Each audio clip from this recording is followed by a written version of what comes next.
So hopefully you guys were able to watch the lecture that was up on total ionic and net ionic equations. So hopefully there's a little bit of background going into this for you guys, but I did want to go over some examples just to make sure that everybody's comfortable with the concepts. Pull up a worksheet here real quick so I can grab an example.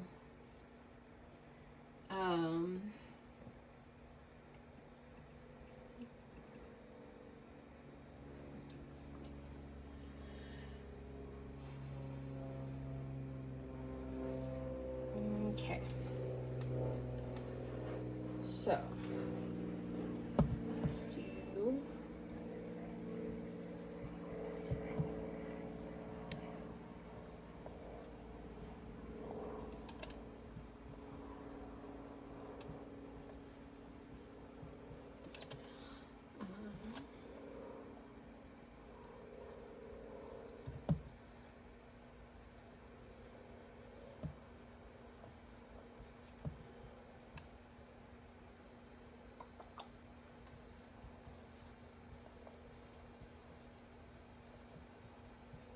okay. Cool. So a couple of things to point out just really quickly. TIE, what does that stand for? Total ionic equation? Total ionic equation, right? NIE?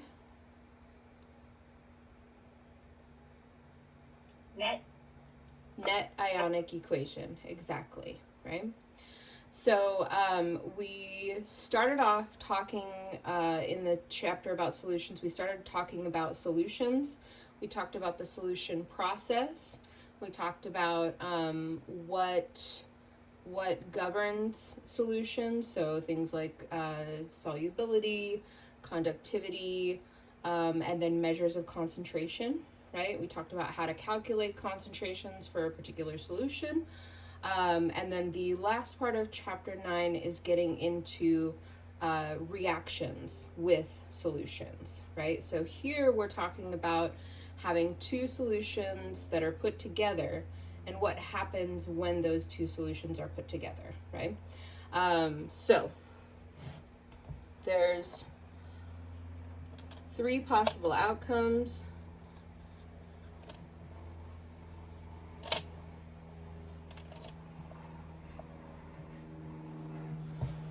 When we put these things together.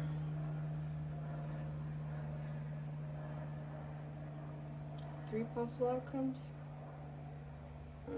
Two possible outcomes. Sorry, you guys, my brain's real squishy right now. So, squishy like a hacky sack.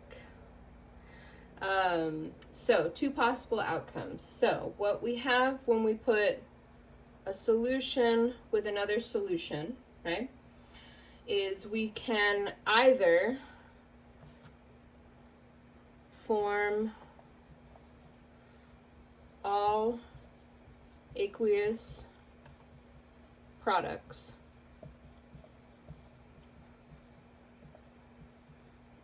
right? So that's option number one. Or we can form a solid, a liquid, or a gas, right?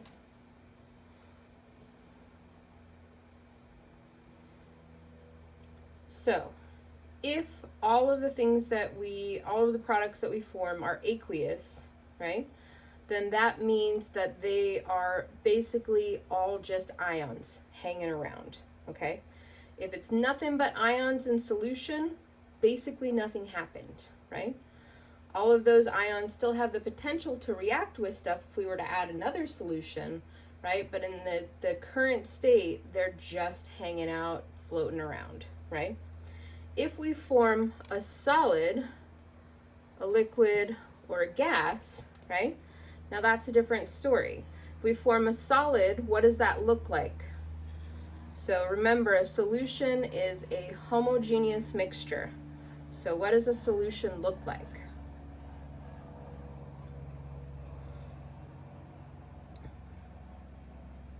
It's not a trick question. A liquid. It looks like a clear liquid, right? It looks like nothing. Does that make sense, guys? So generally a solution, when you started off with, let's say, lithium sulfate solution or a silver nitrate solution, they're generally going to be basically clear solutions, right? Not a whole lot of action going on there. But when we combine them, if we form a solid, what's going to happen? That's like a precipitate form, like you visually see a solid form, right? Now, I think the way that we tend to think about solids is as things that would automatically fall out of solution, right? Meaning that they would kind of sink to the bottom because they're heavier. And a lot of solids, when they're formed, are actually kind of cloudy looking in a solution, right? So, and I think you guys have seen some of that in the lab where you've seen solutions that form a precipitate, right, or a solid. When you form a liquid, if you form a liquid that's insoluble in water, then you would see two liquids separated. But generally speaking, usually the liquid that we will find formed in our reactions is more water. So that one's not as obvious in terms of seeing a reaction happen. But what happens if you form a gas in a reaction?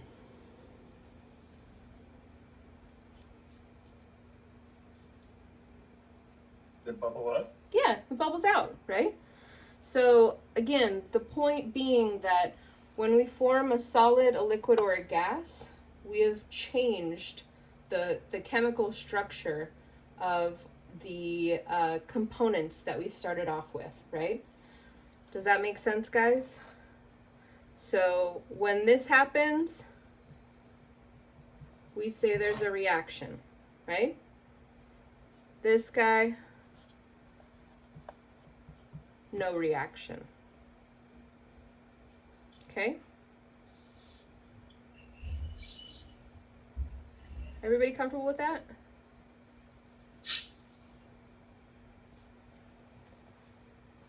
May I erase? You cool? Okay.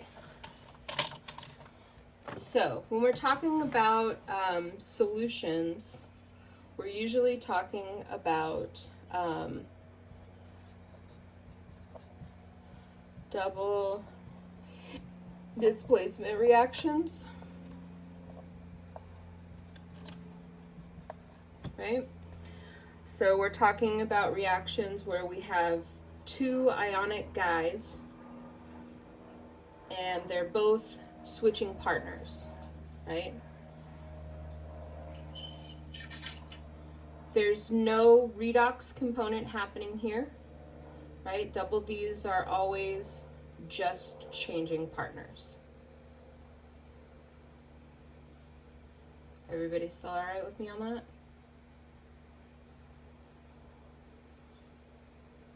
Yeah, we cool? no what? No, nobody's being oxidized and nobody's being reduced, right? So basically, long story short, they're not changing their charge states, right? No electrons changing hands. So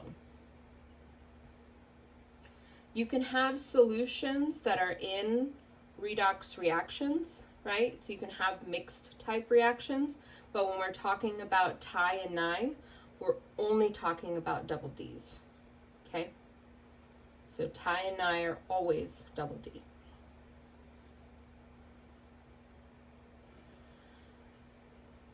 Any other questions so far? We doing good?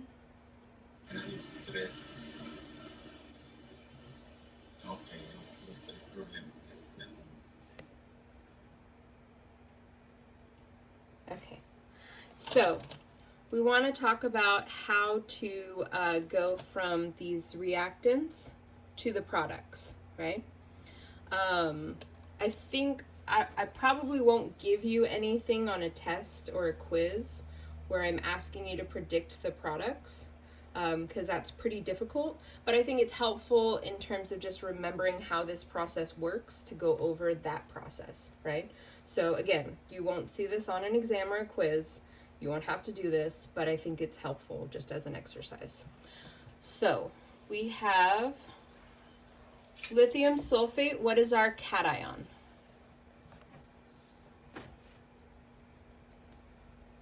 Lithium. Lithium, right? So we have, oof, the marker's dying. We have lithium has a +1 charge. How do I know that?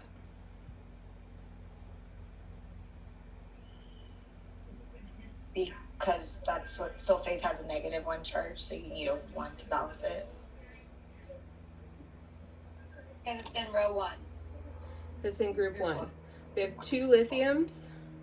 Sulfate has a -2 charge, right?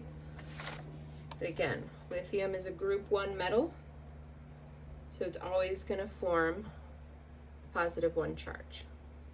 Coolsies? Cool. Just a little ion review. So that's our cation, and then our anion is sulfate.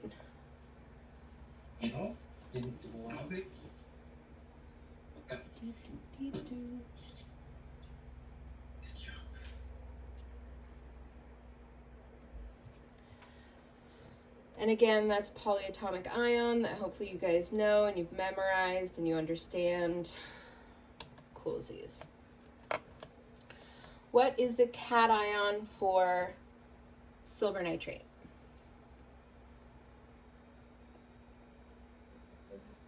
Silver. Ag. Doesn't it always have a +1 charge? Mm-hmm. It does. And what is our anion over here? Just nitrate -1. Mm-hmm. So it's NO3 minus, right? So when we do a double D, all we're doing is changing partners, right? So I have this cation is going to hook up with this anion, right? And this cation is going to hook up with this anion. Cool? So I form lithium nitrate as a product and silver sulfate. Now silver has a +1 and sulfate has a -2, right? So how many silvers do I need to make a neutral compound? 2, right? So I'll have Ag subscript 2 SO4. Okay?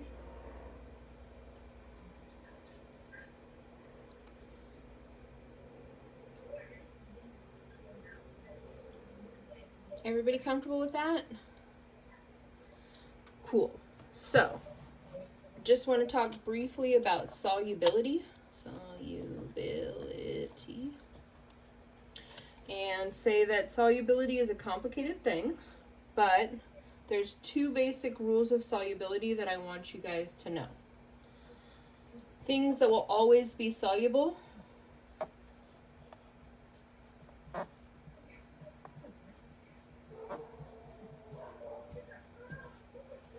Group 1 metal ions.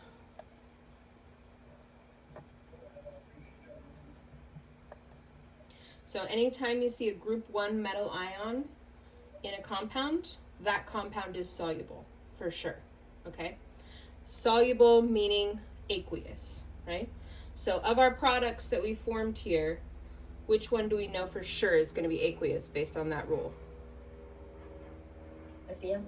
The lithium nitrate, right? This is a group 1 metal, so we know that this guy is going to be aqueous. Does that make sense, guys? Cool. The other one that will always be soluble is nitrates.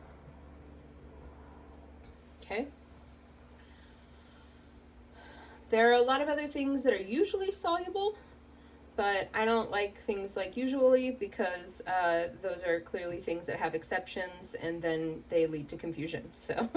So for our part, the only things that I want you to know is that if you see a group 1 metal ion or a nitrate in a compound, you know that thing is soluble, right? This one happens to have both, which means it's super soluble, right? Does that make sense, guys? Cool. So the other stuff about solubility is way more complicated, but things with sulfates and transition metals tend to be insoluble. You don't need to know what those things are. These are the only 2 rules of solubility that I want you to understand, right? So in a problem, I would tell you that this is going to form a solid, right? But I think understanding what's super soluble can help you kind of understand what things are less soluble, right, by default. Does that make sense? We're okay. Should we balance that equation? Oh yeah, definitely. We are gonna balance it. So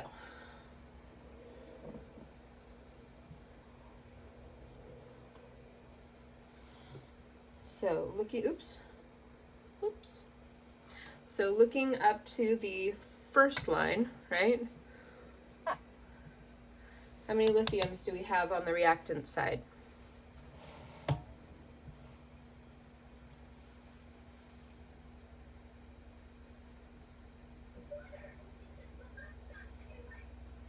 Two? Mm-hmm. 2 lithium on this side, right? Boop. What about down here? 1. 1. So, what do we know we're going to need to do for right off the bat? Put a 2 in front of the lithium. That only has 1. Boop. Like that, right?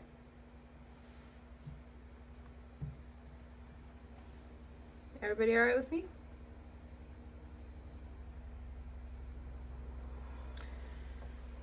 Sulfate, I got 1 over here, and I got 1 over here, right?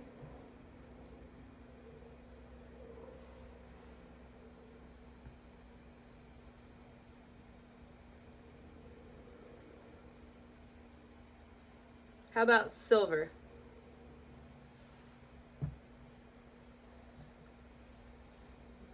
There's 1 on the reactant, but 2 on the product. So we got 1 on this side and 2 on this side, right? So what do we think we need to do? Add 2 to the reactant side. Boop. Right. Now, it's important to remember that this coefficient out front applies to the whole molecule, right? So it means I have 2 silvers, but it also means I have 2 nitrates, right? Everybody with me there? Yeah? So for a nitrate, I have 2 on the reactant side and 2 on the product side, right? So I'm all balanced out.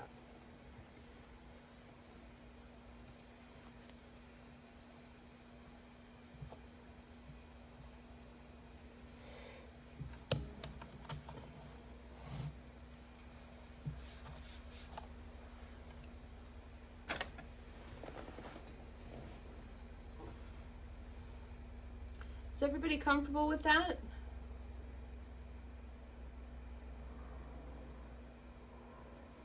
Questions?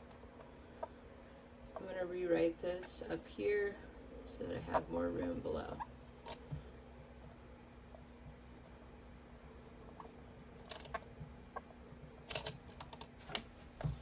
There's you. No questions about that. We're all right. You might have already said this, but we attached, this might be silly, silver sulfate as a solid in the product. Uh-huh. Do we just know that we just know that that's going to be a solid? No, I would tell you that. Okay. Yeah. Okay. But there is a good reason why you would expect that this one is aqueous. Because Why? it has nitrates. Exactly. Yeah. Right? Okay. Yeah. So yeah, but again, you don't need to understand that. The only two rules that I need you to know are group 1 metal ions and nitrates are always soluble. Yeah. But I would give you that this is a solid. Perfect. Okay, I was like, when did we decide that was a solid? I did. I told you. Cool. Oh, Okay, so when we're doing the total ionic equation, we're always taking all aqueous species in the reaction.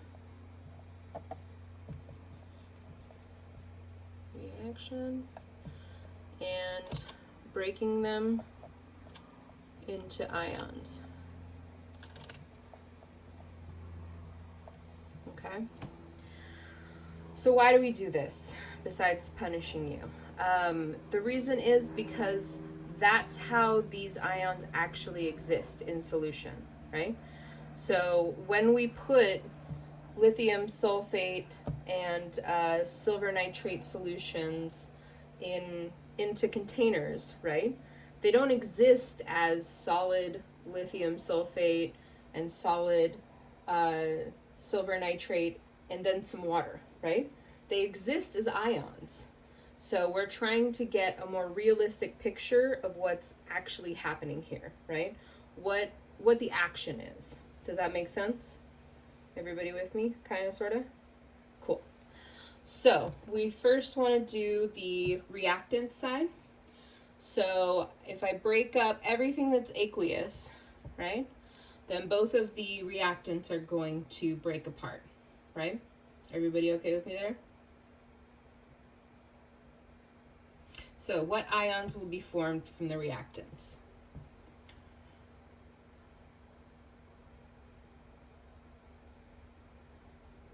You're talking about splitting up like the lithium sulfate, so lithium would break apart from sulfate, and then silver would break apart from nitrate. But how many of each do we have? 2 lithium. So we have 2 lithium, right? We have 1 sulfate. Yeah.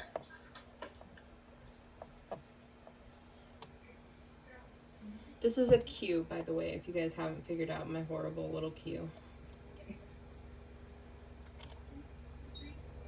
Plus 2 silver. Plus 1 nitrate.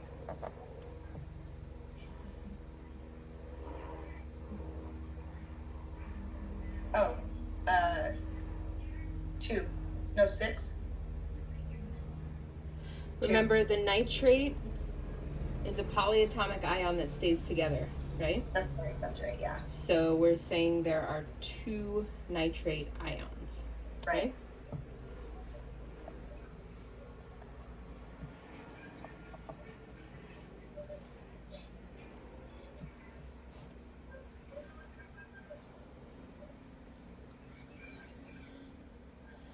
Everybody. I feel like all my balancing rules went out of my head right now. Yeah, no, I know. That's why I think it's good to go over the balancing everything.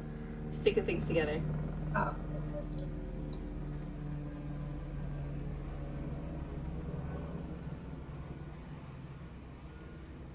Can you guys hear the airplanes, the helicopters outside?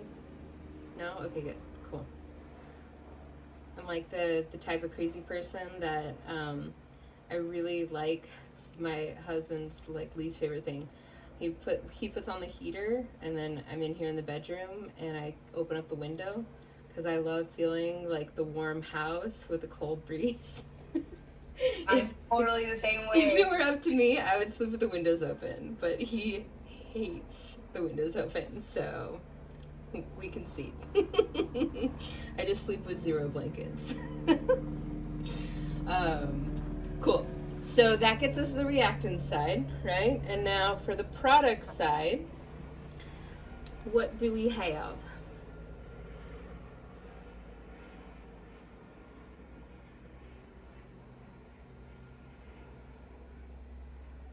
So we have 2 lithium, 2 nitrate,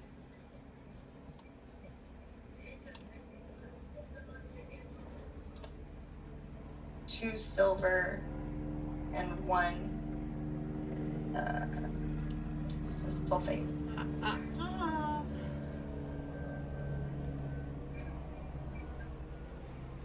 But that doesn't break up, right? 'Cause it's- Oh, yep, you're right. Yeah, right? Only aqueous guys are breaking, right? So this guy stays solid.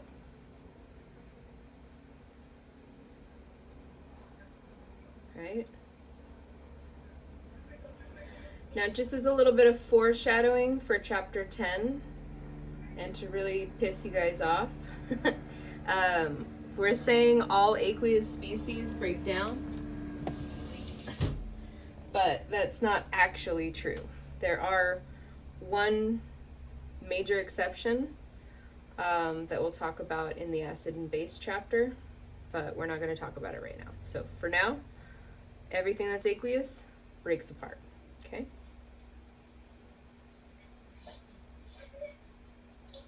Any questions about what we did here, what we got?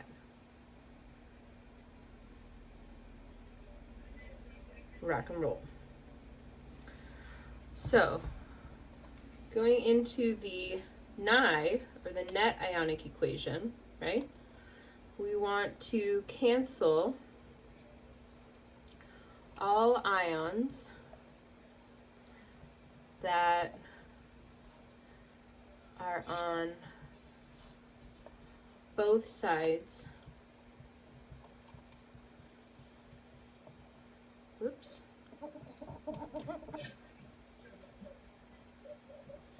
of the reaction arrow. Whoa.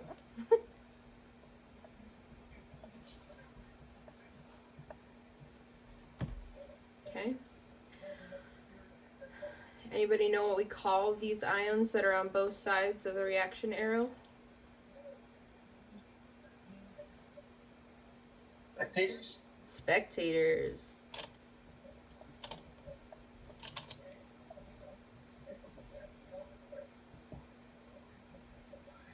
Oops. Sorry, guys. There we go. So, looking at our total ionic equation, right? Which ions do I have on both sides of the reaction arrow as ions?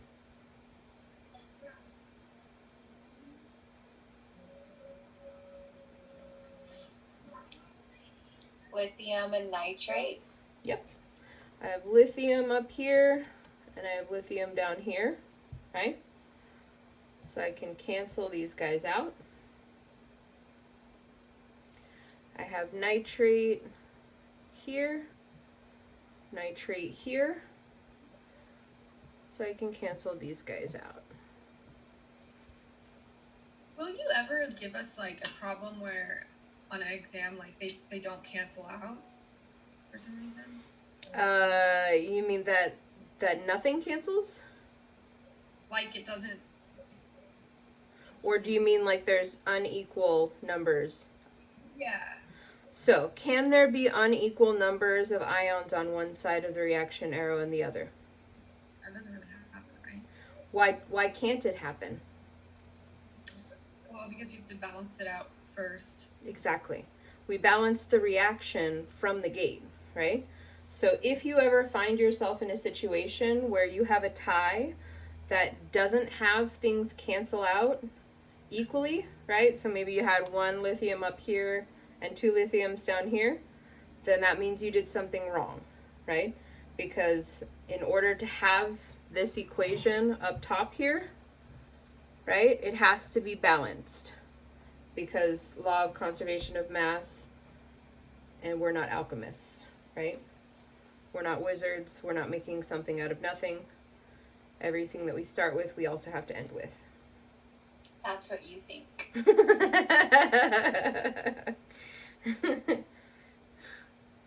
So then if there's aqueous like aqueous products and reactants, then that basically means that they will cancel out. Yep. Okay. Which is why we say that that leads to no reaction.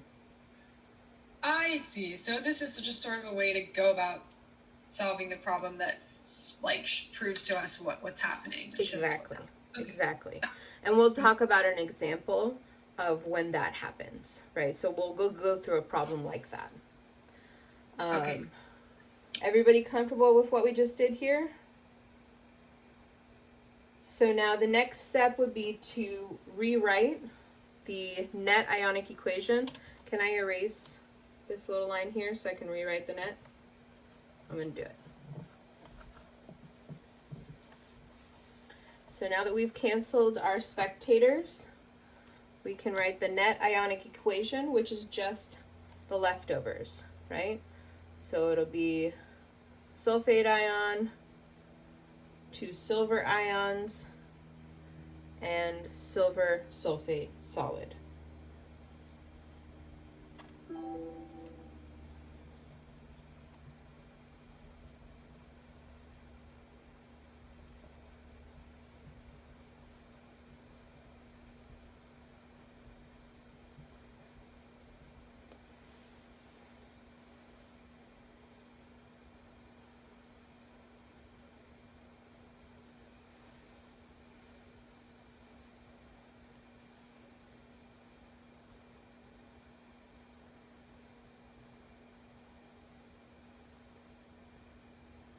Everybody comfortable with that?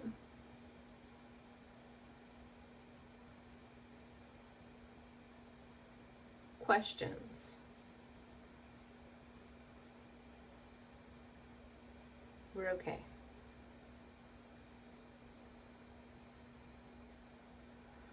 So again, the whole purpose of doing the tie and the NIE is to determine where the action is here, right? So we mixed some stuff together. Did anything happen, right? Now, physically speaking, if we mix these two things together, we would visibly see something happening, right? But without doing this process, we don't know what we just made. Does that make sense? So going through and doing the tie and the NIE is what tells us what precipitate was formed, right? Does that make sense? Any questions?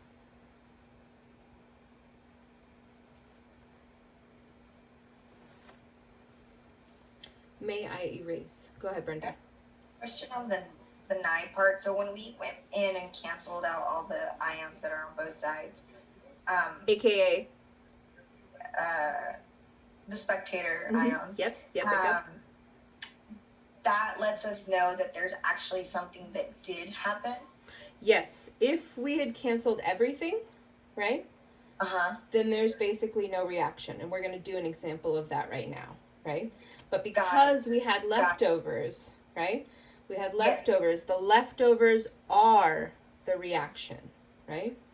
Gotcha. So by us canceling, that's us like doing a mathematical reaction. Exactly, basically, yeah. Cool. Yeah, you Okay, got it. I got it. Chris, did you have a question? Why would we not know that the precipitate? Sorry. Why would we not know that the precipitate is the precipitate just by looking at the fact that it's a solid? Like we knew that it was a solid from the beginning. Right, I get what you're saying, but the idea is we're trying to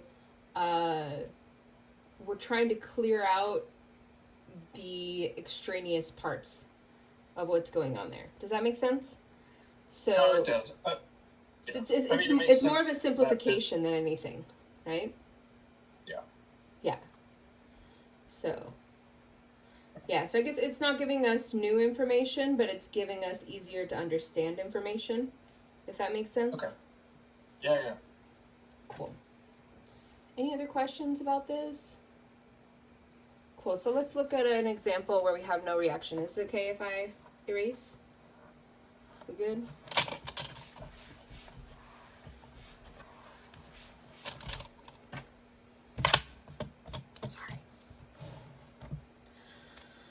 Okay, so let's say we have sodium hydroxide reacting with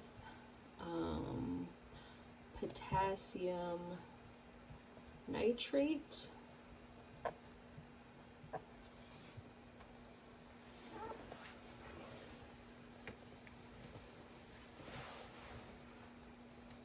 So just looking at the reactants here, why do I know for sure that the products are going to be soluble?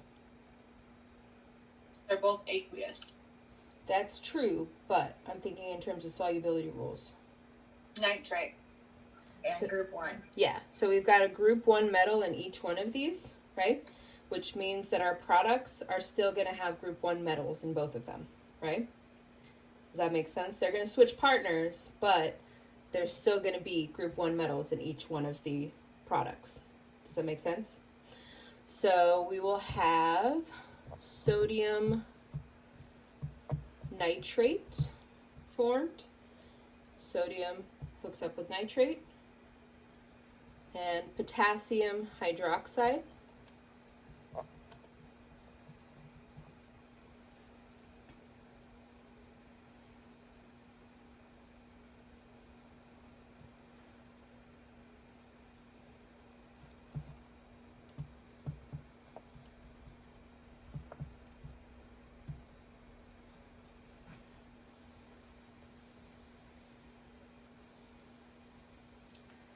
So what's our tie going to look like?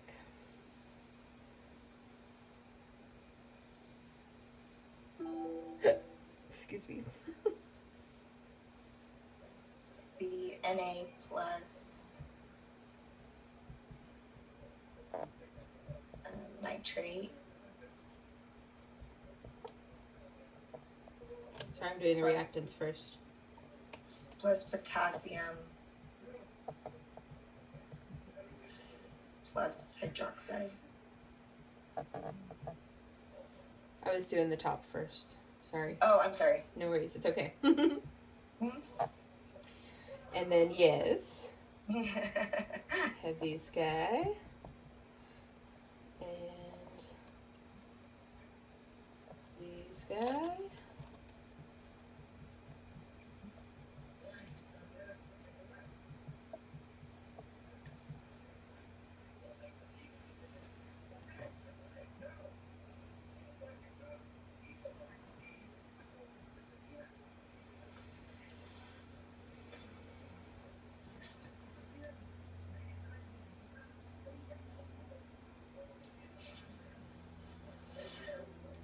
So can I just ask about like the what's confusing me about this is like the state of this solution. So in this solution, basically what's going on is like there's some NaOH compounds, there's some Na ions, some OH ions. Like all the ions and all the compounds exist, and they're just kind of going back and forth. So what you would see visibly, what you could see with your eyes, is a clear solution. It looks like nothing, right? What you can detect from this solution is that it's highly conductive. You have essentially 4 ions for each of the reactants and products that you put in there, right? Or 2 for each one, right? So everything is in ions. So this would be a solution that has a lot of conductivity, but in terms of what you would actually see, nothing. Does that kind of make sense? Yeah, but what I'm wondering is, in this solution, everything is in ion form, or do they also exist like the NaOH compound? So the answer to your question is these are all dissociated, right? We just proved that to ourselves here, right? Mm-hmm. So here we see that all of our sodiums cancel, all of our potassiums cancel, all of our nitrates cancel, and all of our hydroxides cancel, right? So that means that we have no reaction, right? AKA all ions, right? Another way of saying this is we still have a homogeneous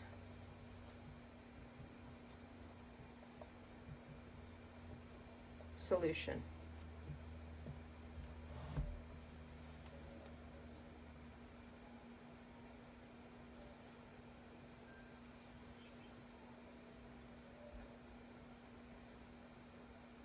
Are they would the chemicals still be interacting with each other, or Yeah, definitely. are they like? Is this just saying that there's no like visible consequence of their their like closeness? So it doesn't mean that the ions aren't interacting, but they're not forming anything new. Basically, they're just hanging out together, right? Okay.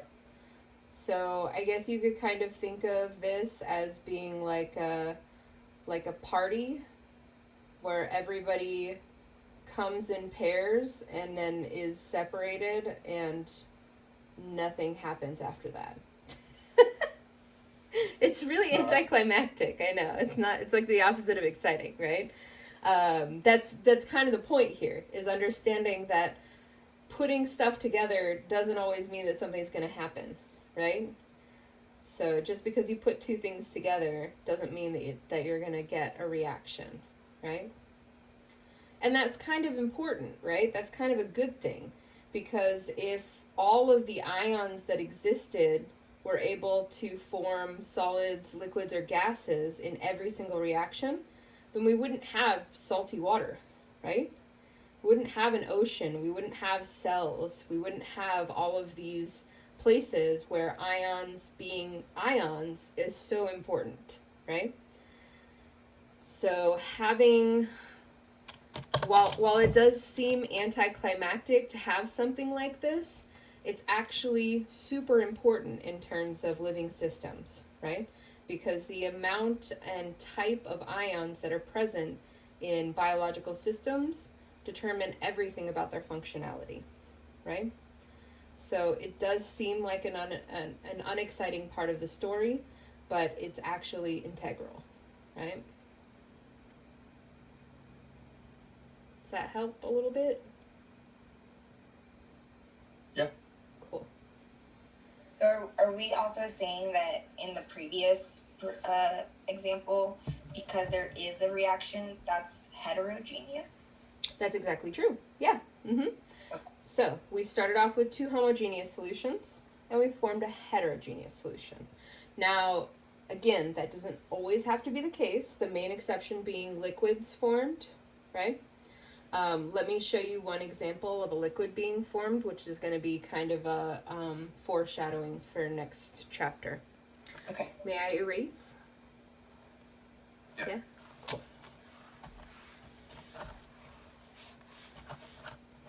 So, we have the most common type of reaction that forms a liquid is an acid-base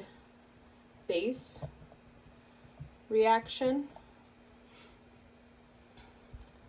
Now again, you don't need to know this terminology quite yet, that's chapter 10 stuff, but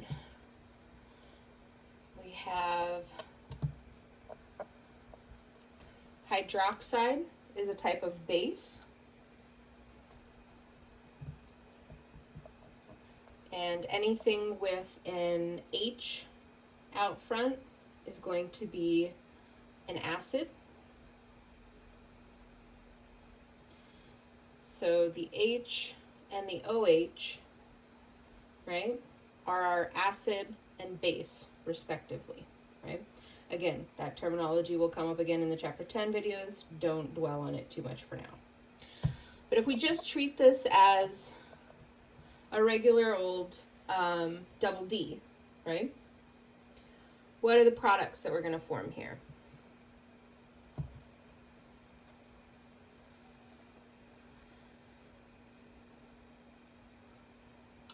NaCl. Mm-hmm. in Soluble, water. soluble or insoluble? Soluble, Why?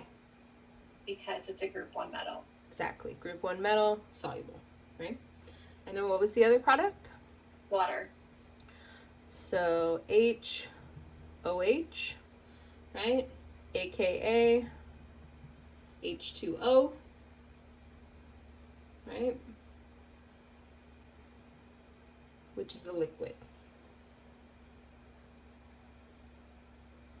I like to write it both ways just so that you can see that this is still just a double D reaction, right? Where we have an H plus reacting with an OH minus, right? Does that make sense, guys? Oof. Sorry, there's a human pressing on my bladder right now.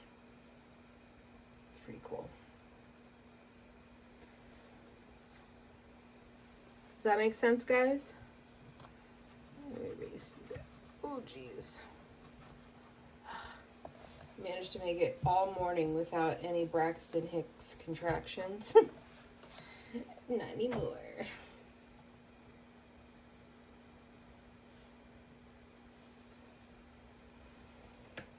For those of you who've never been pregnant before, you may not know this, but most women feel contractions for like a couple of weeks before they actually give birth. They just don't hurt as much. It's more like pressure. Are you getting worse? No, that's why I know I'm not in labor. Oh, okay. Yeah. Yeah. I know, my partner was like, what the frick what does it mean to be in labor? Like, if you're already having contractions, then what is happening right now? I'm like, the labor part is when your cervix is dilating.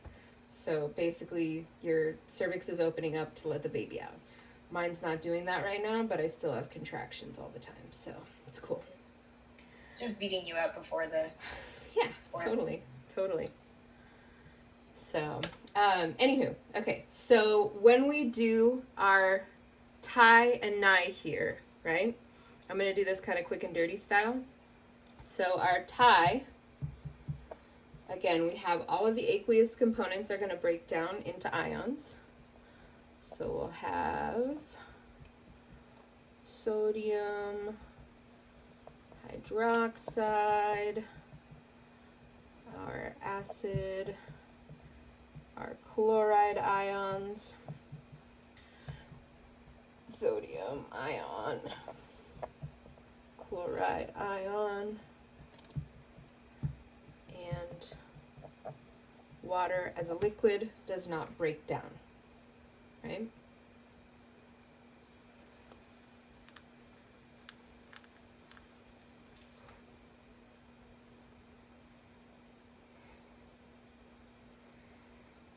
I'm so glad my face isn't on the camera for this.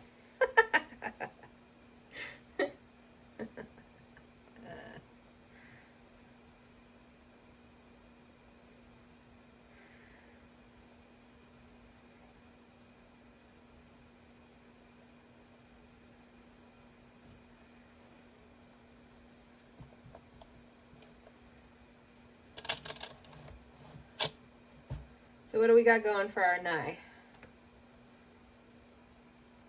Or who are our spectators? Let's put it that way first.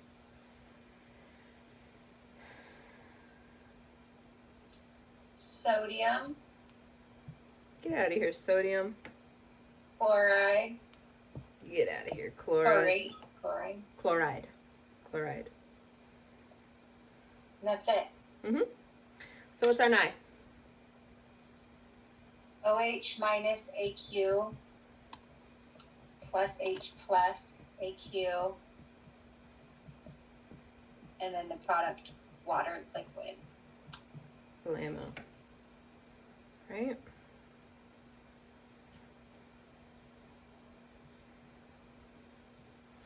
So this is the one example that we'll probably encounter in this course where we have a reaction, right? definitely have a reaction happening here. But visibly, what you would see when you put these things together is nothing, right? Because the product that you make is just more of the solvent. Does that make sense?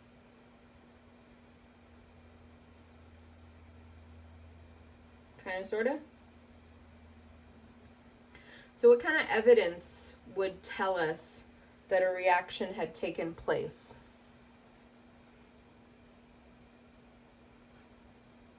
What's a thing that we can measure in solutions that have ions? pH?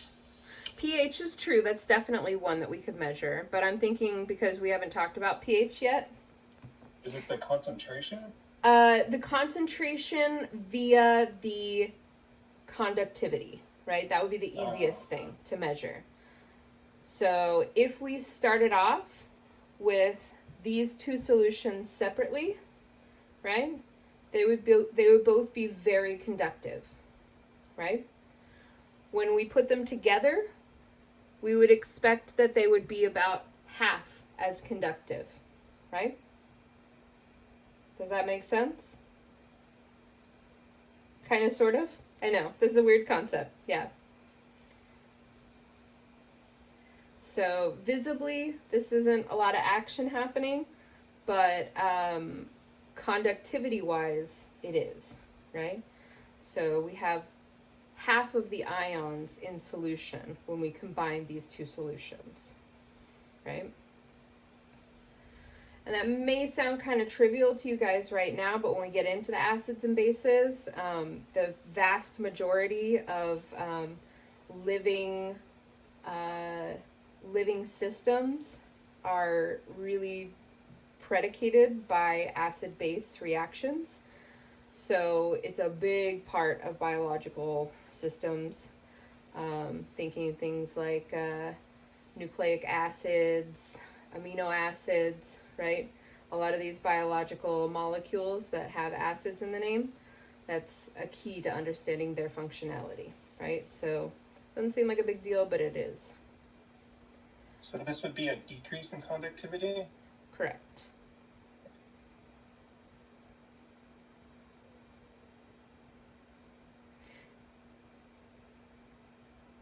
Is that helpful for you guys in terms of understanding what's happening here? Because I feel like because we're missing that lab component, or like being in lab face to face, right?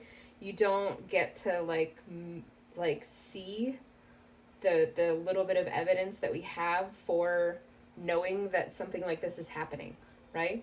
So then it becomes kind of difficult to understand why it matters or how it matters, right? But we can measure these things. Question? And then one more thing. Would the decrease in conductivity be due to also like a decrease in ions? Yeah, exactly. Okay. Mm-hmm. Yeah. Does everybody see how we decreased ions here? We started off with 4, right? And we ended up with just 2.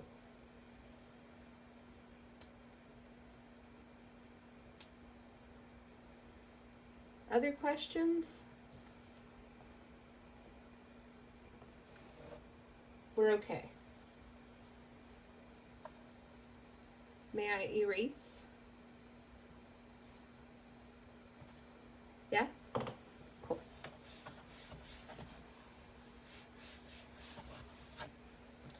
So the one other thing that I wanted to talk about, since conductivity is such an important property, is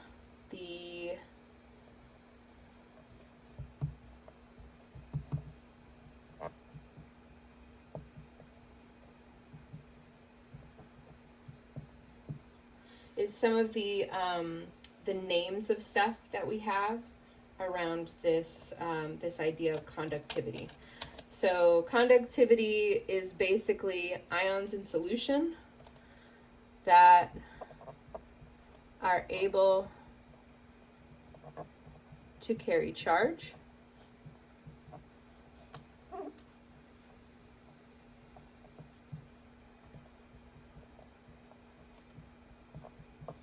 Right? And what that literally means is if we run electricity into water, right? If it has ions, then those ions will be able to move. If we run electricity into pure water, then if we hit enough energy, we can make the water turn into hydrogen and oxygen gas, right? But before that, nothing will basically happen, okay? I'll show you guys a little demo after we're done with this. But the important thing that I want to talk about is having ions in solution, right, means that we have dissociation, right, which means that we have things breaking into ions, right? So not all things that dissolve are breaking up into ions, okay? So when things break up into ions, aka they dissociate, we call them electrolytes.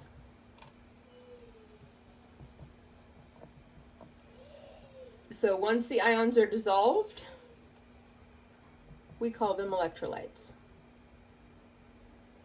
or dissociated, say it that way.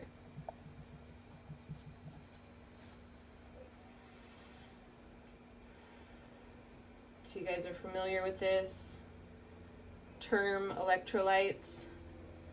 It's a very cool, sciencey sounding word that basically just means that you've got salt in your water, right?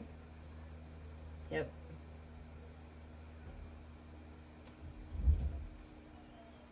Can things other than sodium be electrolytes? Yep, totes. Okay. Yep. Yeah, any ion that's dissociated into water is an electrolyte. Okay.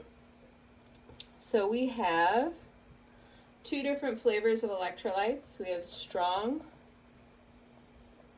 electrolytes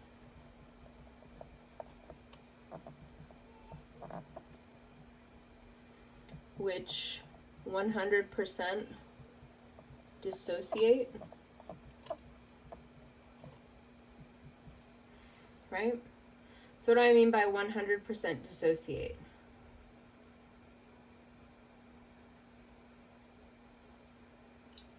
They completely dissolve. Yes, but more than completely dissolve, they completely break into ions. Does that make sense? So again, dissociation is not just about dissolving, right? You can have things that dissolve but don't dissociate. Here we're saying that 100% of the solid that you started with is now in ions.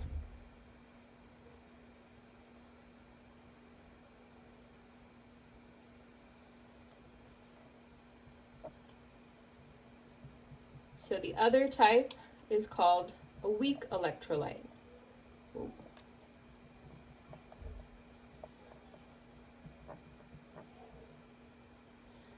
Right? What do you think characterizes a weak electrolyte?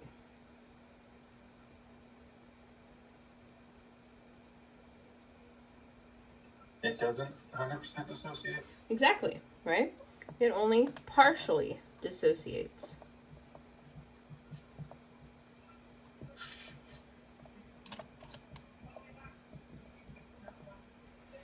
Okay? It only partially dissociates.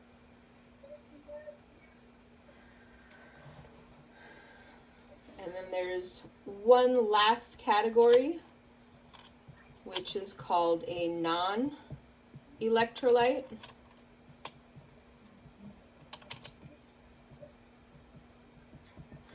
What do you think characterizes these guys? They don't dissociate at all. That's exactly right.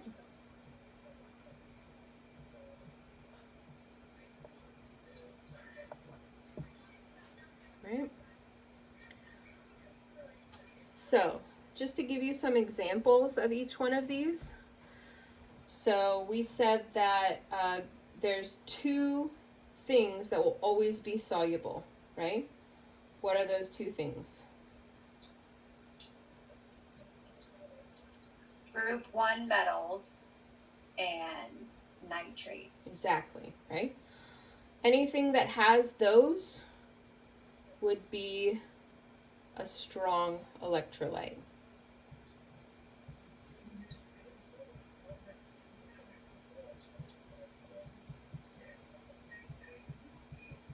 Right?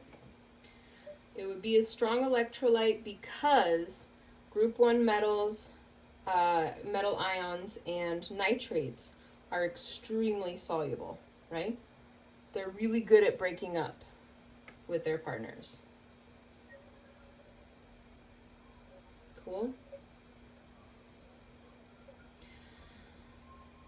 Now, up to this point, we've talked about solubility as being kind of an on-off switch, right? We've said things either are or aren't soluble. But as in life, right, binaries are usually deceptive, right? This idea that things are either one way or another way is usually not giving you the whole picture. So things can be sort of soluble, right? Things can be partially soluble. Things can be partially dissociated. Okay? So instead of thinking about solubility as being this on-off, right? It either is or it isn't. We're trying to give this concept of solubility a little bit more depth and think about solubility as being a continuum, right? Where you can have different amounts of dissociation depending on how strongly those ions are hooked up together. Does that make sense, guys? Do you need to know which guys are strong and which guys are weak? No. Just need to know that these guys are always strong. Okay? Does that make sense? So if you see one of these guys, you know you got a strong electrolyte. Okay? So it's kind of difficult to give examples of weak electrolytes, but one of the examples that we'll talk about in chapter 10 are weak acids, right? But we're not there yet.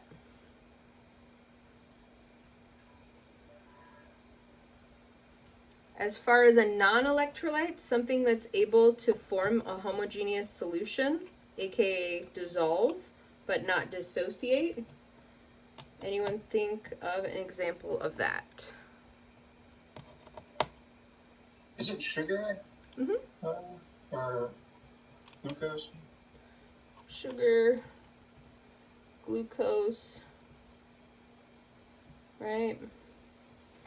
Sucrose would be another example of that. I think C11, H22, O20, O11.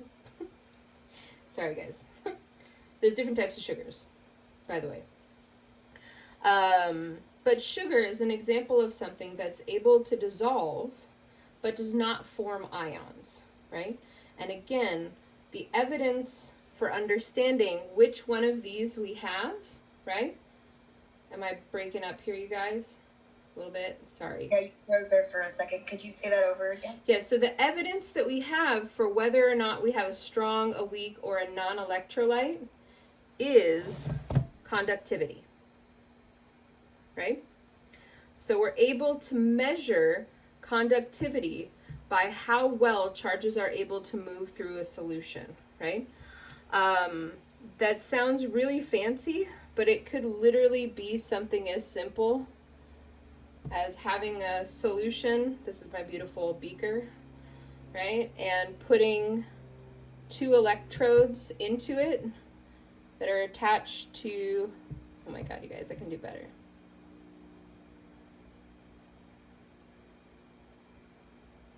a light bulb, right?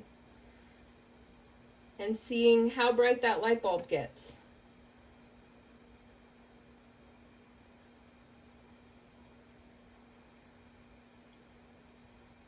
Why does that tell us about conductivity?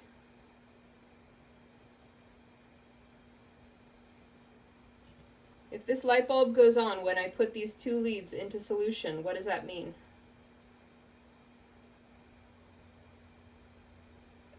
Your solution is very conductive. Yeah, it means that electrons are able to flow from one lead to another lead, right? In open air, can they do that? No, thank goodness, right? That would be really dangerous. So air is not very conductive, right? But when a solution has high conductivity, you can make a light bulb brighten up.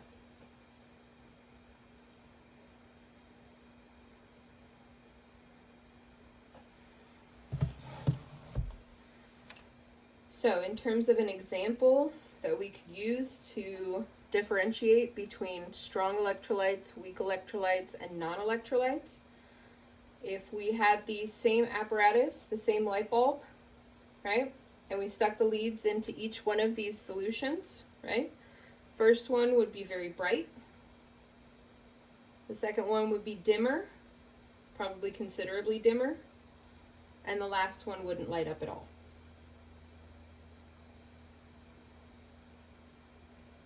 You guys want to see that? Or are you like, whatever, who cares? Don't hurt yourself. Don't put salt in there.